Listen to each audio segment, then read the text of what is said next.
ನಮಸ್ತೆ ವೀಕ್ಷಕರೇ, ಶುಭೋದಯ. ಜಾತಕ ಫಲ ಕಾರ್ಯಕ್ರಮಕ್ಕೆ ಸ್ವಾಗತ. ನಾನು ಪ್ರಗತಿ ಜೈರಾಮ್. ಇವತ್ತಿನ ಜಾತಕ ಫಲ ಕಾರ್ಯಕ್ರಮದಲ್ಲಿ ಈ ದಿನದ ವಿಶೇಷತೆಯ ಜೊತೆಗೆ 12 ರಾಶಿಗಳ ಫಲಾಫಲ ಹೇಗಿದೆ ಅಂತ ನೋಡೋಣ. ಹಾಗೆ ನೀವು ಕಳುಹಿಸಿರುವಂತಹ ಸಂದೇಶಗಳತ್ತ ಸಹ ಗಮನ ಹರಿಸಲಾಗುತ್ತೆ. ಮೊದಲಿಗೆ ಪ್ರಾಜ್ಞರಾದ ಶ್ರೀಕಂಠ ಶಾಸ್ತ್ರಿಗಳನ್ನ ಕಾರ್ಯಕ್ರಮಕ್ಕೆ ಸ್ವಾಗತಿಸೋಣ. ಶಾಸ್ತ್ರಿಗಳೇ ನಮಸ್ಕಾರ, ಕಾರ್ಯಕ್ರಮಕ್ಕೆ ಸ್ವಾಗತ. ನಮಸ್ಕಾರಗಳು. ಶಾಸ್ತ್ರಿಗಳೇ, ಮೊದಲಿಗೆ ಈ ದಿನದ ವಿಶೇಷತೆ ಬಗ್ಗೆ ತಿಳಿಸ್ಕೊಡಿ. ಶ್ರೀ ಗುರುಭ್ಯೋ ನಮಃ. ಹರಿ ಓಂ. ಮೂರ್ತಿತ್ವೇ ಪರಿಕಲ್ಪಿತ ಶಶಿಭೃತೌ ವರ್ತ್ಮಾ ಪುನರ್ಜನ್ಮನ ಆತ್ಮೇ ಚಾತ್ಮವಿದಾಂ ಕೃತುಶ್ಚ ಯಜತಾಂ ಭರ್ತ ಅಮರಜ್ಯೋತಿಷಾಂ ಲೋಕಾನಾಂ ಪ್ರಳಯೋದ್ಭವ ಸ್ಥಿತಿ ವಿಭುಶ್ಚಾನೇಕಧಾಯ ಶ್ರಿತೌ ವಾಚನ್ನ ಸದದಾತ್ವನೇಕ ಕಿರಣ ತ್ರೈಲೋಕ್ಯ ದೀಪೋ ರವಿಹಿ. ಸಮಸ್ತ ವೀಕ್ಷಕರಿಗೆ ಶುಭೋದಯ, ಶುಭ ಬೆಳಗು. ಈ ದಿನದ ಸಂದೇಶಗಳನ್ನು ಪರಿಶೀಲಿಸುವ ಪೂರ್ವದಲ್ಲಿ ಈ ಹೊತ್ತಿನ ಪಂಚಾಂಗ ಅದರ ವಿಶೇಷತೆಯನ್ನು ಗಮನಿಸಿಕೊಳ್ಳೋಣ. ಶ್ರೀ ವಿಶ್ವಾವಸುನಾಮ ಸಂವತ್ಸರ, ಉತ್ತರಾಯಣ, ವಸಂತ ಋತು, ವೈಶಾಖ ಮಾಸ, ಕೃಷ್ಣ ಪಕ್ಷವಾಗಿದೆ. ಈ ದಿವಸ ಶುಕ್ರವಾರವಾಗಿರತಕ್ಕಂಥದ್ದು. ಚತುರ್ಥಿ ತಿಥಿ, ಮೂಲ ನಕ್ಷತ್ರ ಈ ದಿವಸ ಶುಕ್ರವಾರವಾಗಿದೆ. ಮೂಲ ನಕ್ಷತ್ರ ಸೇರಿದೆ. ಸರಸ್ವತಿ ಲಕ್ಷ್ಮಿಯರ ಸಮಾಗಮ ಉಂಟಾಗಿದೆ. ಈ ದಿವಸ ಮಹಾಲಕ್ಷ್ಮಿಗೆ ಹಾಗೂ ಮತ್ತು ಸಂಕಷ್ಟಹರವೂ ಇದೆ ಈ ದಿವಸ. ಹೀಗಾಗಿ ಗಣಪತಿ ಲಕ್ಷ್ಮೀ ಗಣಪತಿ ಅಂತಲೇ ಒಂದಿದೆ. ಲಕ್ಷ್ಮಿ ಗಣಪತಿಯನ್ನು ತೊಡೆಯ ಮೇಲೆ ಕೂಡಿಸ್ಕೊಂಡಿರ್ತಕ್ಕಂಥದ್ದು, ಮಗನಾಗಿ ಕಂಡು ಅವನನ್ನು ಅನುಗ್ರಹಿಸ್ತಕ್ಕಂಥದ್ದು. ಆ ಥರದ್ದೊಂದಿದೆ. ಅಂಥದ್ದೊಂದು ಪೂಜೆ ನೆರವೇರುತ್ತೆ. ಅದಕ್ಕಿಂತ ಬಹಳ ಮುಖ್ಯವಾದ ಅಂಶ ಈ ದಿವಸ ಶುಕ್ರವಾರದಲ್ಲಿ ಸಾಮಾನ್ಯವಾಗಿ ನಾವು ಲಕ್ಷ್ಮೀ ಆರಾಧನೆಯನ್ನು ಮಾಡ್ತೀವಿ. ಲಕ್ಷ್ಮಿಗೆ ತುಂಬ ಪ್ರಿಯವಾಗಿರ್ತಕ್ಕಂಥದ್ದು ಅಂದರೆ ಬಿಲ್ವ ದಳ. ಶಿವನಿಗೆ ನಾವು ಅರ್ಪಣೆ ಮಾಡ್ತೀವಲ್ವ, ಬಿಲ್ವಪತ್ರೆಯನ್ನು ಶಿವನಿಗೆ ಅರ್ಪಿಸ್ತೀವಿ, ಬಿಲ್ವಾರ್ಚನೆ ಮಾಡ್ತೀವಿ. ಅದೆಲ್ಲರಿಗೂ ಗೊತ್ತಿದೆ, ತಮ್ಮೆಲ್ಲರಿಗೂ. ಆದರೆ ಲಕ್ಷ್ಮಿಗೆ ತುಂಬ ಪ್ರೀತಿ ಪಾತ್ರವಾದ ಪತ್ರೆ ಯಾವುದಾದ್ರೂ ಇದ್ದರೆ ಅದು ಬಿಲ್ವಪತ್ರೆ ಅಂತ ಹೇಳ್ತಾರೆ. ಶ್ರೀ ಸೂಕ್ತದಲ್ಲಿ ಒಂದು ಮಾತು ಬರುತ್ತೆ, ಒಂದು ವಾಕ್ಯ ಇದೆ. ಆದಿತ್ಯವರ್ಣೇ ತಪಸೋಧಿ ಜಾತೋ ವನಸ್ಪತಿಸ್ತವ ವೃಕ್ಷೋಥ ಬಿಲ್ವ ತಸ್ಯ ಫಲಾನಿ ತಪಸಾನುದಂತು ಮಾಯಾಂತರಾಯಾಶ್ಚ ಬಾಹ್ಯ ಅಲಕ್ಷ್ಮೀ ಅಂತ ಮಂತ್ರ ಮುಂದುವರಿಯುತ್ತೆ. ಆಕೆ ಅಲ್ಲಿ ಹೇಳ್ತಾರೆ, ನಿನ್ನ ತಪಫಲದಿಂದಾಗಿ, ನಿನ್ನ ತಪಸ್ಸು, ಆ ಗಾಢ ತೀವ್ರ ಅನುಷ್ಠಾನದ ಬಲದಿಂದಾಗಿ ಬಿಲ್ವಪತ್ರೆ ಅಂತಕ್ಕಂಥದ್ದು ಧರೆಯಲ್ಲಿ ಬಂತು, ಅದಕ್ಕೆ ಜನ್ಮ ಬಂತು. ಹೀಗಾಗಿ ಅಂತಹ ಬಿಲ್ವಪತ್ರೆಯನ್ನು ನಿನಗೆ ಸಮರ್ಪಣೆ ಮಾಡ್ತೀನಿ, ನನ್ನ ಬಯಕೆಗಳನ್ನು ಈಡೇರಿಸುವಂಥ ಲಕ್ಷ್ಮೀ ಬಳಿಯಲ್ಲಿ ಕುರಿತಾಗಿ ನಾವು ಪ್ರಾರ್ಥನೆ ಮಾಡಬೇಕಂತೆ. ಒಂದು ಸಲ ವಿಷ್ಣುವಿನ ಮೇಲೆ ಯಾವುದೋ ಒಂದು ಕಾರಣಕ್ಕೆ ಕೋಪ ಬಂದ್ಬಿಡ್ತು ಲಕ್ಷ್ಮಿಗೆ, ಅಸಮಾಧಾನ ಬಂದ್ಬಿಡ್ತು. ನಮ್ಮ ಶ್ರೀಶೈಲ ಕ್ಷೇತ್ರ ನಿಮ್ಮೆಲ್ಲರಿಗೂ ಗೊತ್ತಿದೆ, ನಮ್ಮ ಆಂಧ್ರದಲ್ಲಿರ್ತಕ್ಕಂಥದ್ದು. ಅದನ್ನು ಒಂದು ಸಲ ನೋಡಿದ್ರೆ ಪುನರ್ಜನ್ಮಂ ನವಿದ್ಯತೆ ಅಂತಿದೆ. ಇನ್ನೊಂದು ಸಲ ಜನ್ಮವೇ ಹುಟ್ಟು ಬರೋದಿಲ್ಲ ಅಂತ ನಮಗೆ. ಅಂತಹ ಕ್ಷೇತ್ರ ಅದು, ಜ್ಯೋತಿರ್ಲಿಂಗಗಳಲ್ಲಿ ಒಂದು. ಆ ಕ್ಷೇತ್ರಕ್ಕೆ ಬಂದು ಲಕ್ಷ್ಮಿ ತಪಸ್ಸಿಗೆ ಕುಳಿತಳಂತೆ. ತಪಸ್ಸು ಅಂತಂದರೆ ತಪ ಅಂದರೆ ತಪ್ಪಿಸುವುದು. ಯಾವುದರ ಕುರಿತಾಗಿ? ಪರಶಿವನ ಕುರಿತಾಗಿ ತಪ್ಪಿಸಿಬಿಟ್ಟಳಂತೆ. ನಮ್ಮ ಪೂಜೆ, ನಮ್ಮ ಪುನಸ್ಕಾರ ಇವುಗಳೆಲ್ಲ ಹೇಗಿರಬೇಕಂದ್ರಪ್ಪ, ಆ ರೀತಿಯಲ್ಲಿ ಬಿಸಿಯಾಗಬೇಕು ನಮಗೆ. ಅದೇ ಚಿಂತನೆ ಮಾಡ್ತಾ ಮಾಡ್ತಾ ಮಾಡ್ತಾ ಅದ್ರ ಹೊರತಾಗಿ ಬೇರೆ ಇನ್ನೇನೂ ಇಲ್ಲ ರೀ ನನಗೆ. ಈ ದಿವಸ ನಾವು ಎಷ್ಟೋ ಜನ ತಾವು ಪಾಪ ಹೆಣ್ಮಕ್ಳೆಲ್ಲ ಲಕ್ಷ್ಮೀ ಪೂಜೆ ಮಾಡ್ತೀರ, ಒಂದು ಕುಂಕುಮಾರ್ಚನೆ ಮಾಡ್ತಾ ಇರ್ತೀರ, ಒಂದು 108 ಆಲೋಚನೆಗಳು ಬರುತ್ತೆ. ಹಾಲು ಬಂತ, ಮೊಸರು ಬಂತ, ಟೀ ಮಾಡಿದ್ದೀನ, ಕಾಫಿ ಇಟ್ಟಿದ್ದೀನ, ಒಲೆ ಮೇಲೆ ಏನಿಟ್ಟಿದ್ದೀನಿ, ಕುಕ್ಕರ್ ಕೂಗ್ತಾ, ಮಕ್ಕಳು ರೆಡಿ ಆದ್ರೆ ಬೆಲ್ಟ್ ಹಾಕೋದನ್ನ, ಶೂ ಹಾಕೋದನ್ನ, ಅದು ಎಲ್ಲಿಟ್ಟಿದ್ದೀನಿ, ಸಾಕ್ಸ್ ಒಗ್ದಿದ್ದೀನ, ಒಂದ ಎರಡ ಇಂಥ ಆಲೋಚನೆಗಳನ್ನು ಮಾಡ್ತಾ ನೀವು ಮಹಾಲಕ್ಷ್ಮಿ ಚ ವಿದ್ಮಹೇ ವಿಷ್ಣು ಪತ್ನಿ ಅಂತ ಹೇಳುವಾಗ ನೀವು ಬಾಯಿ ಮಾತ್ರ ಪಿಟಿ ದಾಸರು ಹೇಳ್ತಾರಲ್ಲ, ಕರದಲ್ಲಿ ಜಪಮಣಿ ಬಾಯಲ್ಲಿ ಮಂತ್ರವು, ಆದರೆ ಮಾಡ್ತಾ ಇರೋದು ಬೇರೆ ಏನೋ ಯೋಚನೆಗಳು ಅಂತ. ಹೀಗಾದರೆ ಲಕ್ಷ್ಮೀ ಪೂಜೆ ಸಾರ್ಥಕವಾಗುತ್ತಾ? ಲಕ್ಷ್ಮಿ ಮಾಡಿದ್ಲು ನೋಡಿ ಶಿವನನ್ನು ಕುರಿತು ತಪಸ್ಸು. ಆ ರೀತಿಯಲ್ಲಿ ತಾದಾತ್ಮ್ಯತೆಯಿಂದ, ಮಗ್ನತೆಯಿಂದ ತಪಸ್ಸನ್ನು ಮಾಡಿದ್ದಕ್ಕೆ ಶಿವ ಪ್ರತ್ಯಕ್ಷನಾದ. ಬಿಲ್ವ ವೃಕ್ಷವನ್ನು ಅವಳಿಗೆ ಉಡುಗೊರೆಯಾಗಿ ಕೊಟ್ಟ. ಬೃಹದ್ಧರ್ಮ ಅಂತ ಇನ್ನೊಂದು ಕಥೆ ಹೇಳುತ್ತೆ, ಅವಳಿಗೆ ಉಡುಗೊರೆಯಾಗಿ ಬಂತು ಅಂತ. ಅಂತೂ ಲಕ್ಷ್ಮಿಗೆ ತುಂಬ ಪ್ರೀತಿ ಪಾತ್ರವಾದದ್ದು ಬಿಲ್ವ. ಹೀಗಾಗಿ ಈ ಬಿಲ್ವ ಪತ್ರೆಯಿಂದ ಲಕ್ಷ್ಮಿಯನ್ನು ಅರ್ಚನೆ ಮಾಡಿದ್ರೆ ಶಿವನಿಗೆ ಅರ್ಚನೆ ಮಾಡಿದರೆ ಯಾವ ಫಲವೋ ಅದು ಆ ಫಲ ಬಂದುಬಿಡುತ್ತೆ. ಮತ್ತು ಅಲ್ಲಿ ನೀವು ಯಾವ ಬಯಕೆಯಿಂದ ಮಾಡ್ತೀರೋ ಆ ಬಯಕೆ ಅದು ಈಡೇರುತ್ತೆ ಅಂತ ಹೇಳಿದೆ.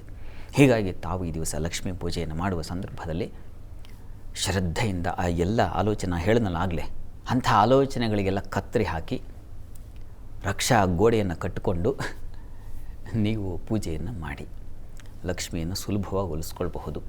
ಈ ದಿವಸ ಸಂಕಷ್ಟಹಾರ ಮಾಡ್ತಕ್ಕಂಥವ್ರು, ಅದಕ್ಕೂ ಶ್ರದ್ಧೆಗೆ ಯಾವ ದೇವರಾದ್ರೂ, ಲಕ್ಷ್ಮಿ ಆದ್ರೂ ಸರಸ್ವತಿ ಆದ್ರೂ ಮೂಲ ನಕ್ಷತ್ರವೂ ಇದೆ, ಸರಸ್ವತಿ ಅಂತಲೂ ಹೇಳಿದೆ ನಾನು.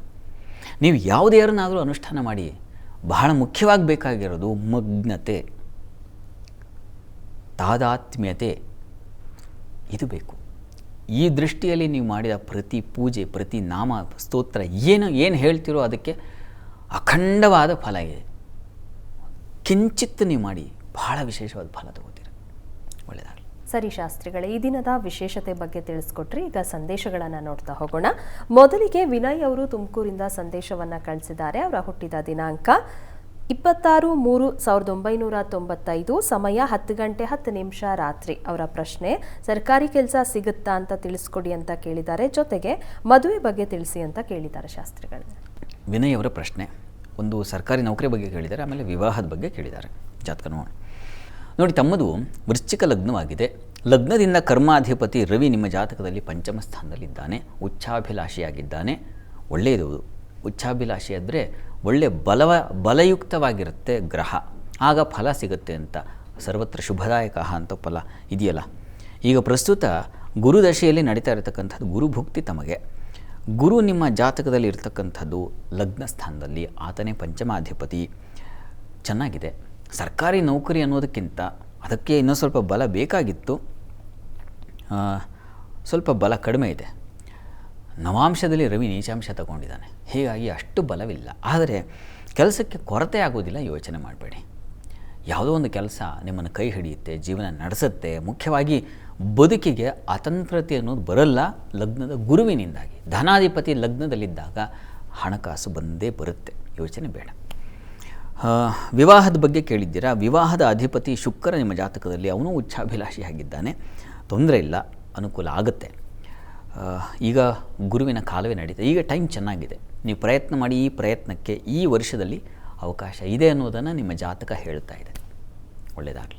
ಸರಿ ಶಾಸ್ತ್ರಿಗಳೇ, ಇನ್ನು ಶಾಂತವೀರೇಶ್ ಅವರು ಕೊಪ್ಪಳದಿಂದ ಸಂದೇಶವನ್ನು ಕಳಿಸಿದ್ದಾರೆ. ಅವರ ಹುಟ್ಟಿದ ದಿನಾಂಕ 15/2/2009, ಸಮಯ 1-2 ಮಧ್ಯರಾತ್ರಿ. ಅವರ ಪ್ರಶ್ನೆ, SSLC ಆಗಿದೆ, ಮುಂದಿನ ಶಿಕ್ಷಣದ ಬಗ್ಗೆ ಹಾಗೆ ಕೆಲಸದ ಬಗ್ಗೆ ತಿಳಿಸಿ ಅಂತ ಕೇಳಿದ್ದಾರೆ ಶಾಸ್ತ್ರಿಗಳ. ಕಾಂತವೀರೇಶ್ ಅವರ ಪ್ರಶ್ನೆ ಮುಂದಿನ ಶಿಕ್ಷಣ ಮತ್ತು ಕೆಲಸದ ಬಗ್ಗೆ ಕೇಳಿದಾರಲ್ವ. ಜಾತಕ ನೋಡೋಣ. ನೋಡಿ, ತಮ್ಮದು ವೃಶ್ಚಿಕ ಲಗ್ನ. ಈಗಷ್ಟೇ ಬರೋದು ನೋಡಿದ್ವಲ್ಲ, ವೃಶ್ಚಿಕ ಲಗ್ನ ನಿಮ್ಮದು ಹಾಗೇ ಇದೆ. ಆದರೆ ನಿಮ್ಮ ಗ್ರಹ ಬದಲಾವಣೆ, ಬೇರೆ ಬೇರೆ ಗ್ರಹ. ಪಂಚಮದಲ್ಲಿ ಶುಕ್ರನಿದ್ದಾನೆ.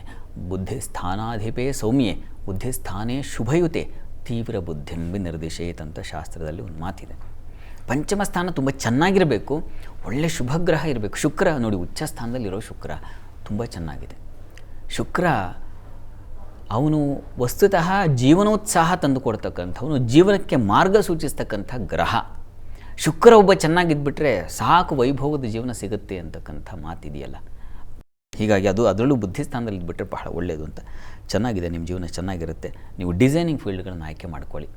ಯಾವುದು ನೋಡಿ, ಶುಕ್ರನಿಗೆ ಕಲೆ, ಸಾಹಿತ್ಯ, ಸಂಗೀತ, ವಾದ್ಯ, ನೃತ್ಯ, ಗೀತ, ಅಥವಾ ಇದಲ್ಲದೆ ಇಂಜಿನಿಯರಿಂಗ್ಗಳಲ್ಲೇ ಆ ಸೆಕ್ಷನ್ಗಳಲ್ಲಿ ಎಷ್ಟೋ ಡಿಸೈನಿಂಗ್ ರಿಲೇಟೆಡ್ ಸೆಕ್ಷನ್ಗಳಿದ್ದಾವೆ. ಅದನ್ನು ನೋಡಿ ಆಯ್ಕೆ ಮಾಡ್ಕೊಳ್ಳಿ, ಅದರಿಂದ ನಿಮಗೆ ಅನುಕೂಲ ಆಗುತ್ತೆ. ನಿಮಗೀಗ ಪ್ರಸ್ತುತ ಗುರು ದಶೆಯಲ್ಲಿ ಗುರು ಭುಕ್ತಿಯೇ ನಡೀತಾ ಇದೆ. ಈಗ ತತ್ಕಾಲದಲ್ಲಿ ಸ್ವಲ್ಪ ಬಲಹೀನತೆ ಇದೆ, ಯಾಕಂದರೆ ಗುರು ನೀಚನಾಗಿದ್ದಾನೆ ನಿಮ್ಮ ಜಾತಕದಲ್ಲಿ. ಹೀಗಾಗಿ ತಪ್ಪದೇ ಪ್ರತಿ ಗುರುವಾರ ಗುರು ಸೇವೆ ಮಾಡಿ, ಗುರು ಸನ್ನಿಧಾನಕ್ಕೆ ಹೋಗಿ ಜೇನಿನ ಅಭಿಷೇಕ ಮಾಡಿಸಿ ಅದನ್ನು ಪ್ರಸಾದ ತಗೊಳ್ಳಿ. ಅದು ನಿಮಗೆ ಒಳ್ಳೆ ಮಹಾಮಾರ್ಗ ಅಂತೀವಲ್ಲ, ಅಂಥ ಒಂದು ಮಾರ್ಗವನ್ನು ಸೂಚಿಸುತ್ತೆ, ತೋರಿಸುತ್ತೆ. ಗುರು ಸೇವೆ ತಪ್ಪದೇ ಮಾಡಿ. ಒಳ್ಳೆಯದಾಗಲಿ. ಸರಿ ಶಾಸ್ತ್ರಿಗಳೇ, ಇನ್ನು ಮಣಿಕಂಠ ಅವರು ವಿಜಯನಗರದಿಂದ ಸಂದೇಶವನ್ನು ಕಳಿಸಿದ್ದಾರೆ. ಅವರ ಹುಟ್ಟಿದ ದಿನಾಂಕ 7/12/2001, ಸಮಯ 11 ಬೆಳಗ್ಗೆ. ಅವರ ಪ್ರಶ್ನೆ, ಶಿಕ್ಷಣ ಮತ್ತು ಕೆಲಸದ ಬಗ್ಗೆ ತಿಳಿಸಿ ಅಂತ ಕೇಳಿದ್ದಾರೆ ಶಾಸ್ತ್ರಿಗಳು. ಮಣಿಕಂಠ ಅವರ ಪ್ರಶ್ನೆ ಶಿಕ್ಷಣ ಮತ್ತು ಕೆಲಸದ ಬಗ್ಗೆ ಕೇಳಿದ್ದಾರೆ ಪ್ರಶ್ನೆ. ಜಾತಕ ನೋಡೋಣ. ನೋಡಿ, ತಮ್ಮದು ಮಕರ ಲಗ್ನವಾಗಿದೆ. ಲಗ್ನದಿಂದ ಪಂಚಮ ಸ್ಥಾನದ ಅಧಿಪತಿ, ಪಂಚಮ ಸ್ಥಾನದಲ್ಲಿ ಶನೈಶ್ಚರನಿದ್ದಾನೆ. ಪಂಚಮಾಧಿಪತಿ ಲಾಭದಲ್ಲಿದ್ದಾನೆ. ಆದರೆ ಮೌಢ್ಯನಾಗಿದ್ದಾನೆ. ಇದು ಸ್ವಲ್ಪ ಬಾಧಕ, ಇದು ಸ್ವಲ್ಪ ಆಲಸ್ಯವನ್ನು, ಹಿನ್ನಡೆಯನ್ನು ಸೂಚಿಸ್ತಕ್ಕಂಥ ಒಂದು ಲಕ್ಷಣ. ಹೀಗಾಗಿ ನೀವು ತಪ್ಪದೇ ಶನೈಶ್ಚರನ ಪ್ರಾರ್ಥನೆ ಮಾಡಬೇಕು. ನಾನೀಗಷ್ಟೇ ಹೇಳಿದೆ, ಲಕ್ಷ್ಮಿಯ ಪ್ರಾರ್ಥನೆ ಮಾಡೋದರಿಂದ ಏನು ಅಪೇಕ್ಷೆ ಮಾಡ್ತೀವೋ ಅದು ಸಿಗುತ್ತೆ ಅಂತ, ಅದೂ ಬೇಕು. ಯಾದೇವಿ ಸರ್ವಭೂತೇಷು ಬುದ್ಧಿರೂಪೇಣ ಸಂಸ್ಥಿತ ನಮಸ್ತಸ್ಯೈ ನಮಸ್ತಸ್ಯೈ ನಮಸ್ತಸ್ಯೈ ನಮೋ ನಮಃ. ಈ ಮಂತ್ರವನ್ನು ಪ್ರತಿ ದಿವಸ ಹೇಳ್ಕೊಳ್ಳಿ. ಜೊತೆಗೆ ಪ್ರತಿ ಶನಿವಾರ ಆಂಜನೇಯ ಸನ್ನಿಧಾನಕ್ಕೆ ಹೋಗಿ ಒಂದು ವಿಶೇಷವಾದ ಸೇವೆ, ನಿಮಗೆ ಯಾವ ಸೇವೆ ಮಾಡಬೇಕು ಅನಿಸುತ್ತೆ, ಪ್ರೀತಿಯಿಂದ, ಭಕ್ತಿಯಿಂದ, ಶ್ರದ್ಧೆಯಿಂದ ಅದನ್ನು ಮಾಡಿ. ಆಂಜನೇಯನಿಗೆ ಸಾಕಷ್ಟು ಸೇವೆಗಳಿದ್ದಾವೆ. ಎಲೆ ಹಾರ ಹಾಕೋದ್ರಿಂದ, ಬಡೆ ಹಾರ ಹಾಕೋದ್ರಿಂದ, ಸಿಂಧೂರ ಲೇಪನ ಮಾಡೋದ್ರಿಂದ ಯಾವುದು ಆಗುತ್ತೆ, ಅದೆಲ್ಲ ಒಂದೊಂದು ದಾರಿ ಅಷ್ಟೇ. ಮುಖ್ಯವಾಗಿ ಬೇಕಾಗಿರೋದು ನಿಮ್ಮ ಮನಸ್ಸನ್ನು ಅಲ್ಲಿ ಆಂಜನೇಯನಲ್ಲಿ ನೆಡಬೇಕು. ಆ ರೀತಿಯಲ್ಲಿ ನೀವು ಮಾಡಿ. ಅವೆರಡೂ ಮಾಡೋದರಿಂದ ನೋಡಿಪ್ಪ ಮುಂದಿನ ದಾರಿ ಸುಲಭ ಆಗುತ್ತೆ. ಒಳ್ಳೆಯದಾಗಲಿ. ಸರಿ ಶಾಸ್ತ್ರಿಗಳೇ, ಇನ್ನು ಶ್ರೀನಿವಾಸ್ ಅವರು ಕುಣಿಗಲ್ಲಿಂದ ಸಂದೇಶವನ್ನು ಕಳಿಸಿದ್ದಾರೆ. ಅವರ ಹುಟ್ಟಿದ ದಿನಾಂಕ 17/7/2001, ಸಮಯ 12:45 ಮಧ್ಯಾಹ್ನ. ಅವರ ಪ್ರಶ್ನೆ, ಸರ್ಕಾರಿ ಕೆಲಸ ಸಿಗುತ್ತಾ ತಿಳಿಸಿ ಅಂತ ಕೇಳಿದ್ದಾರೆ. ಸ್ವಲ್ಪದರಲ್ಲೇ ಕೆಲಸ ಸಿಗ್ತಾ ಇಲ್ಲ, ಏನು ಮಾಡಬಹುದು, ಸೂಕ್ತ ಪರಿಹಾರ ತಿಳಿಸಿ ಅಂತ ಕೇಳಿದ್ದಾರೆ ಶಾಸ್ತ್ರಿಗಳೇ. ಶ್ರೀನಿವಾಸ್ ಅವರ ಪ್ರಶ್ನೆ, ಸರ್ಕಾರಿ ಕೆಲಸ ಪ್ರಯತ್ನ ಮಾಡ್ತಾ ಇದ್ದಾರೆ, ಸ್ವಲ್ಪ ಅದರ ಮಿಸ್ ಆಗ್ತಾ ಇದೆ ಏನು ಅಂತ ಹೇಳಿದ್ದಾರೆ. ನೋಡೋಣ. ನೋಡಿ, ತಮ್ಮದು ತುಲಾ ಲಗ್ನವಾಗಿದೆ. ಲಗ್ನದಿಂದ ಕರ್ಮಸ್ಥಾನದ ಅಧಿಪತಿಯಾಗಿರ್ತಕ್ಕಂಥ ಚಂದ್ರ ನಿಮ್ಮ ಜಾತಕದಲ್ಲಿ ಅಷ್ಟಮ ಸ್ಥಾನದಲ್ಲಿದ್ದಾನೆ. ಹೀಗಾಗಿ ಸ್ವಲ್ಪ ತೊಂದರೆ ಆಗ್ತಾಯಿದೆ. ಹತ್ತಿರಕ್ಕೆ ಬಂದು ಹೋಗೋದು, ಯಾಕೆಂದರೆ ಕರ್ಮಾಧಿಪತಿ ಅಷ್ಟಮದಲ್ಲಿದ್ದಾಗ ಕಾರ್ಯಹೀನೋ ಭವೇನ್ನರಹ ಅಂತ ಹೇಳುತ್ತೆ. ಕೆಲಸಗಳಲ್ಲಿ ತಪ್ಪಿ ಹೋಗ್ತಕ್ಕಂಥದ್ದು, ನಷ್ಟವಾಗ್ತಕ್ಕಂಥದ್ದು ಇಂಥದ್ದನ್ನು ಸೂಚಿಸುತ್ತೆ. ಆದರೆ ನಿಮ್ಮ ಜಾತಕ ಲಾಭಾಧಿಪತಿ ಕರ್ಮಸ್ಥಾನದಲ್ಲಿ ರವಿ ಇದ್ದಾನೆ, ಅದು ತುಂಬ ಒಳ್ಳೆಯದು, ದಿಗ್ಬಲ ಕೂಡ. ಈಗ ರಾಹು ದಶೆಯಲ್ಲಿ ತಮಗೆ ನಡೀತಾ ಇರತಕ್ಕಂಥದ್ದು ಬುಧನ ಒಂದು ಕಾಲ ನಡೀತಾ ಇದೆ. ನೋಡಿ, ನನಗನ್ಸುತ್ತೆ ನೀವು ಆ ಪ್ರಯತ್ನಕ್ಕಿಂತ ಬೇರೆ ನಿಮ್ಮ ಜಾತಕದಲ್ಲಿ ಧನಾಧಿಪತಿ ಚೆನ್ನಾಗಿದ್ದಾನೆ, ನೀವು ಬೇರೆ ಪ್ರಯತ್ನ ಮಾಡಿ, ಪ್ರಯತ್ನಕ್ಕೆ ಫಲ ಸಿಗುತ್ತೆ, ಆತಂಕ ಬೇಡ. ನೀವು ಚಿಂತನೆ ಮಾಡುವ ತುಂಬ ತಲೆ ಕೆಡಿಸ್ಕೊಳ್ಳೋ ಅವಶ್ಯಕತೆ ಇಲ್ಲ ಇವರೇ. ಇರಲಿ, ನಿಮ್ಮ ಪ್ರಯತ್ನ ನೀವು ಮಾಡಿ, ಇಲ್ಲ ಅಂತಲ್ಲ. ನೋಡಿ, ಈ ಫಲ ಸಾರ್ಥಕವಾಗಬೇಕು ಅಂದರೆ ಯಾದೇವಿ ಸರ್ವಭೂತೇಷು ವೃತ್ತಿರೂಪೇಣ ಸಂಸ್ಥಿತ ನಮಸ್ತಸ್ಯೈ ನಮಸ್ತಸ್ಯೈ ನಮಸ್ತಸ್ಯೈ ನಮೋ ನಮಃ. ಈ ಮಂತ್ರ ಇದೆಯಲ್ಲ, ಇದರ ಸಂಪುಟೀಕರಣ ಪಾರಾಯಣ ಮಾಡ್ತಾರೆ. ಒಳ್ಳೆ ಕಡೆ ಎಲ್ಲೋ ಕೊಲ್ಲೂರಲ್ಲೋ ಅಥವಾ ಕಟೀಲಲ್ಲೋ ಎಲ್ಲೋ ಅಥವಾ ಬೆಂಗಳೂರಲ್ಲೇ ನಿಮ್ಗೆ ಎಲ್ಲಿ ಅನುಕೂಲವೋ ಅಲ್ಲಿ ಮಾಡಿಸಿ. ಎಲ್ಲಿ ಚೆನ್ನಾಗಿ ಮಾಡ್ತಾರೆ ಅಲ್ಲಿ ನೋಡಿಕೊಂಡು ಕೇಳಿಕೊಂಡು ಇದನ್ನು ಸಂಪುಟೀಕರಣ ಪಾರಾಯಣ ಮಾಡಿಸಿ.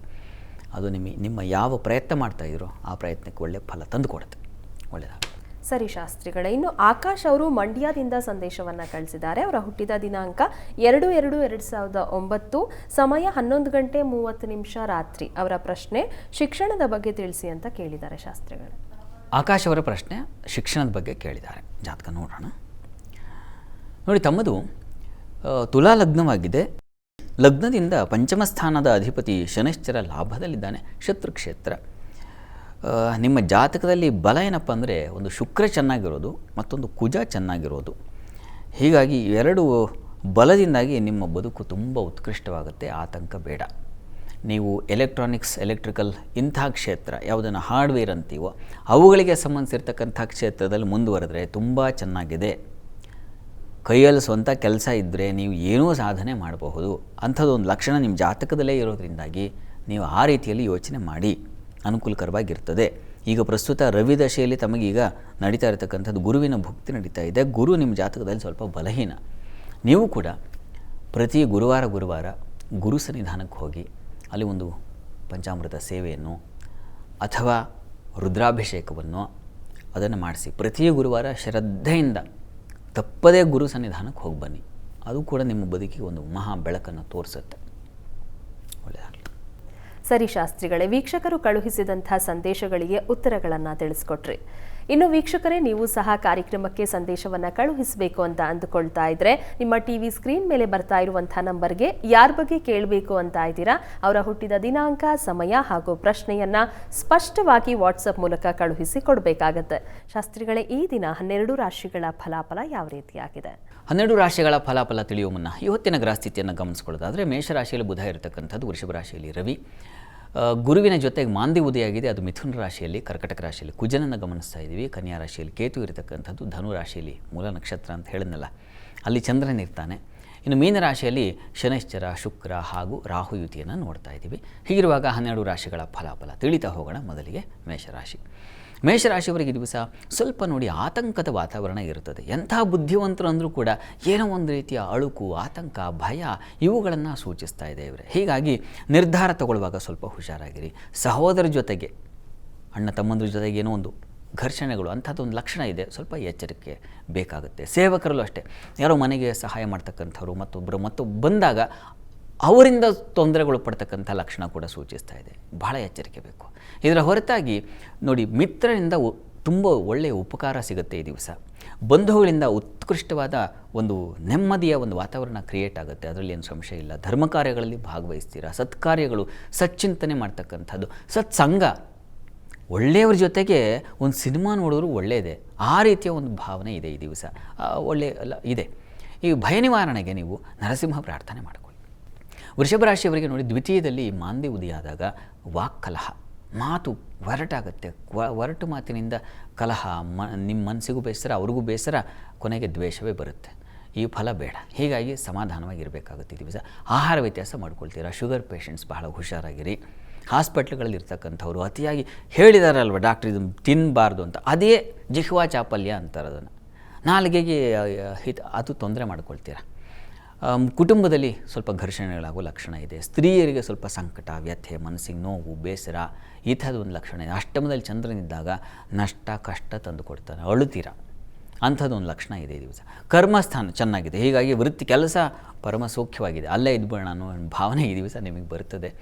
ಈ ನಿವಾರಣೆಗೆ ಏನಪ್ಪ ಮಾಡೋದು? ಗುರು ಸನ್ನಿಧಾನ ಅಥವಾ ಈಶ್ವರ ಸನ್ನಿಧಾನದಲ್ಲಿ ಒಂದು ಅಭಿಷೇಕ ಮಾಡಿಸಿ. ಇನ್ನು ಮಿಥುನ ರಾಶಿ. ಮಿಥುನ ರಾಶಿಯವರಿಗೆ ಈ ದಿವಸ ಸ್ವಲ್ಪ ಆರೋಗ್ಯ ವ್ಯತ್ಯಾಸ ಇದೆ, ಸ್ವಲ್ಪ ಗಮನ ಕೊಟ್ಕೊಳ್ಳಿ. ಉಳಿದ ಹಾಗೆ ದಿವಸ ಸಂಗಾತಿಯ ಸಹಕಾರ ಚೆನ್ನಾಗಿದೆ, ಧನಲಾಭ ಇದೆ. ಕೃಷಿಕರಿಗೆ, ಹಾಲು ಹೈನು ವ್ಯಾಪಾರಿಗಳಿಗೆ, ನೀರಿನ ಕ್ಷೇತ್ರಗಳಲ್ಲಿ ಕೆಲಸ ಮಾಡ್ತಕ್ಕಂಥವ್ರಿಗೆಲ್ಲ ಸಮೃದ್ಧವಾದ ಫಲ ಸೂಚಿಸ್ತಾ ಇದೆ. ಕೆಲಸ ಕಾರ್ಯಗಳದ್ದು ಅಷ್ಟೇ ತುಂಬ ಚೆನ್ನಾಗಿದೆ, ಅನುಕೂಲದ ವಾತಾವರಣ ಇದೆ ಈ ದಿವಸ. ಸ್ನೇಹಿತರಿಂದ ಸಹಕಾರ ಚೆನ್ನಾಗಿದೆ, ಲಾಭದಾಯಕವಾಗಿದೆ. ವಸ್ತುತಃ ಸ್ನೇಹಿತರ ಜೊತೆ ಯಾವುದೋ ಮಾಡಿ ವ್ಯವಹಾರವೋ ಅಥವಾ ಏನೋ ಅದರಿಂದ ಸಂತೋಷ ಅಂತೂ ಇದೆ. ಪ್ರಾರ್ಥನೆಗೆ ದಿವಸ ಆರೋಗ್ಯದ ದೃಷ್ಟಿಯಿಂದ ನೀವು ಧನ್ವಂತರಿ ಪ್ರಾರ್ಥನೆ ಮಾಡೋದು ತುಂಬ ಒಳ್ಳೆಯದು. ಇನ್ನು ಕರ್ಕಟಕ ರಾಶಿ. ಕರ್ಕಟಕ ರಾಶಿಯವರಿಗೆ ದಿವಸ ಅತಿಯಾದ ವ್ಯಯ ಸೂಚಿಸ್ತಾ ಇದೆ, ಅಪವ್ಯಯ, ಪರಕಾರ್ಯ ನಿರತಃ, ಇನ್ನೊಬ್ಬರ ಕೆಲಸ ಮಾಡಿ ಮಾಡಿ ಸಾಕಾಯ್ತು ನನಗೆ, ಆ ಥರದೊಂದು ಭಾವನೆ ಬಂದುಬಿಡುತ್ತೆ ಈ ದಿವಸ ನಿಮಗೆ. ಇನ್ನು ಆ ರೀತಿಯ ಪರಿಶ್ರಮ, ಒಂಥರ ಬೇಸರದ ಪರಿಶ್ರಮ ಅದು ಈ ದಿವಸ. ಸ್ತ್ರೀಯರಿಗೂ ಅಷ್ಟೇ ಆರೋಗ್ಯದಲ್ಲಿ ವ್ಯತ್ಯಾಸ, ಹಣಕಾಸಿನ ತೊಂದರೆಗಳು ಉಂಟಾಗ್ತಕ್ಕಂಥದ್ದು, ಸಾಲ ಮಾಡ್ಕೊಳ್ಬೇಕಾದ ಪರಿಸ್ಥಿತಿ ಬರತಕ್ಕಂಥದ್ದು, ಈ ಥರದ ಲಕ್ಷಣ ಇದೆ. ಕೆಲಸ ಕಾರ್ಯಗಳಲ್ಲಿ ಸ್ವಲ್ಪ ಮಟ್ಟಿಗೆ ಪರವಾಗಿಲ್ಲ, ಅನುಕೂಲದ ಲಕ್ಷಣ ಇದೆ ಈ ದಿವಸ. ಇದೆಲ್ಲದರ ನಿವಾರಣೆಗೆ ನೀವು ಕೂಡ ಈಶ್ವರ ಸನ್ನಿಧಾನದಲ್ಲಿ ಒಂದು ಅಭಿಷೇಕ ಮಾಡಿಸೋದು, ರುದ್ರಾಭಿಷೇಕ ಮಾಡಿಸೋದು, ಬಿಲ್ವಾರ್ಚನೆ ಮಾಡಿಸೋದು ತುಂಬ ಒಳ್ಳೆಯದು. ಸಿಂಹರಾಶಿಯವರಿಗೆ ದಿವಸ ಅತ್ಯುತ್ಕೃಷ್ಟವಾಗಿದೆ, ಲಾಭದಾಯಕವಾಗಿದೆ, ಹೆಚ್ಚಿನ ಲಾಭ ಗಳಿಸ್ತೀರಾ, ಹಣ ಸಂಪಾದನೆಗೆ ದಾರಿಯಾಗುತ್ತೆ, ಹೊಸ ಅವಕಾಶಗಳಿಗೆ ದಾರಿಯಾಗುತ್ತೆ, ಬುದ್ಧಿ ಚುರುಕಾಗಿರ್ತದೆ, ಸ್ತ್ರೀಯರಿಗೆ ಹೆಚ್ಚಿನ ಮಾನ್ಯತೆ ಸಿಗುತ್ತೆ, ಮನ್ನಣೆ ಸಿಗುತ್ತೆ, ಇದೆಲ್ಲ ತುಂಬ ಚೆನ್ನಾಗಿದೆ. ಸಂಗಾತಿಯ ಸಹಕಾರವೂ ಚೆನ್ನಾಗಿದೆ, ಹೆಚ್ಚಿನ ಫಲ ಚೆನ್ನಾಗಿದೆಯಪ್ಪ. ಹೀಗಾಗಿ ಸಿಂಹರಾಶಿಯವರು ಏನು ಅಷ್ಟು ತೊಡಕಿಲ್ಲ, ಯೋಚನೆ ಮಾಡಬೇಡಿ. ಇಷ್ಟ ದೇವತಾರಾಧನೆ, ಮಹಾಲಕ್ಷ್ಮಿ ಪ್ರಾರ್ಥನೆಯನ್ನು ಮಾಡಿಕೊಳ್ಳಿ. ಇನ್ನು ಕನ್ಯಾ ರಾಶಿ. ಕನ್ಯಾ ರಾಶಿಯವರಿಗೆ ನೋಡಿ, ವೃತ್ತಿಯಲ್ಲಿ ಈ ದಿವಸ ಕಿರಿಕಿರಿ ಇದೆ, ಸಮಾಧಾನ ಇಲ್ಲ ಈ ದಿವಸ ಮತ್ತು ನಾಳೆ 2 ದಿನ ನಿಮಗೆ ಸ್ವಲ್ಪ ತೊಂದರೆ ಇದೆ, ಸ್ವಲ್ಪ ಹುಷಾರಾಗಿರಿ. ಆದರೆ ಬಂಧುಗಳ ಸಹಕಾರ, ಬಂಧುಗಳ ಜೊತೆಗೆ ಒಡನಾಟ, ವಿಹಾರ, ಪ್ರಯಾಣ ಇವೆಲ್ಲ ತುಂಬ ಚೆನ್ನಾಗಿದೆ. ಸ್ನೇಹಿತರ ಜೊತೆಗೆ ಈ ದಿವಸ ಬ್ಯಾಗ್ ತಗಲಾಕೊಂಡು ಹೊರಟುಬಿಡೋದೆ ಕೆಲಸ, ಆ ಥರದ್ದು ಒಂದು ಮನಸ್ಸು ಬರ್ತದೆ, ಅದು ಚೆನ್ನಾಗಿ ಸುಖಕರವಾಗಿ ಮನಸ್ಸಿಗೆ ಒಂದು ಹಿತ ತಂದು ಕೊಡುತ್ತೆ. ದಾಂಪತ್ಯದಲ್ಲಿ ಒಂದು ಸಮಾಧಾನ, ಸಾಮರಸ್ಯ ಇದೆಲ್ಲ ತುಂಬ ಚೆನ್ನಾಗಿದೆ. ಕೆಲಸದ ನಿವಾರಣೆಗೆ, ಆ ತೊಡಕಿನ ನಿವಾರಣೆಗೆ ಲಕ್ಷ್ಮೀ ಸನ್ನಿಧಾನದಲ್ಲಿ ಬಿಲ್ವಾರ್ಚನೆ, ನಾನು ಹೇಳಿದ್ನಲ್ಲ ಪ್ರಾರಂಭದಲ್ಲಿ, ಅದನ್ನು ಮಾಡಿಸಿ, ಅನುಕೂಲ ಆಗುತ್ತೆ ನೋಡಿ. ಶಾಸ್ತ್ರಿಗಳ ಇನ್ನುಳಿದ ರಾಶಿಗಳ ಫಲಾಫಲ ಇವತ್ತು ಯಾವ ರೀತಿಯಾಗಿದೆ?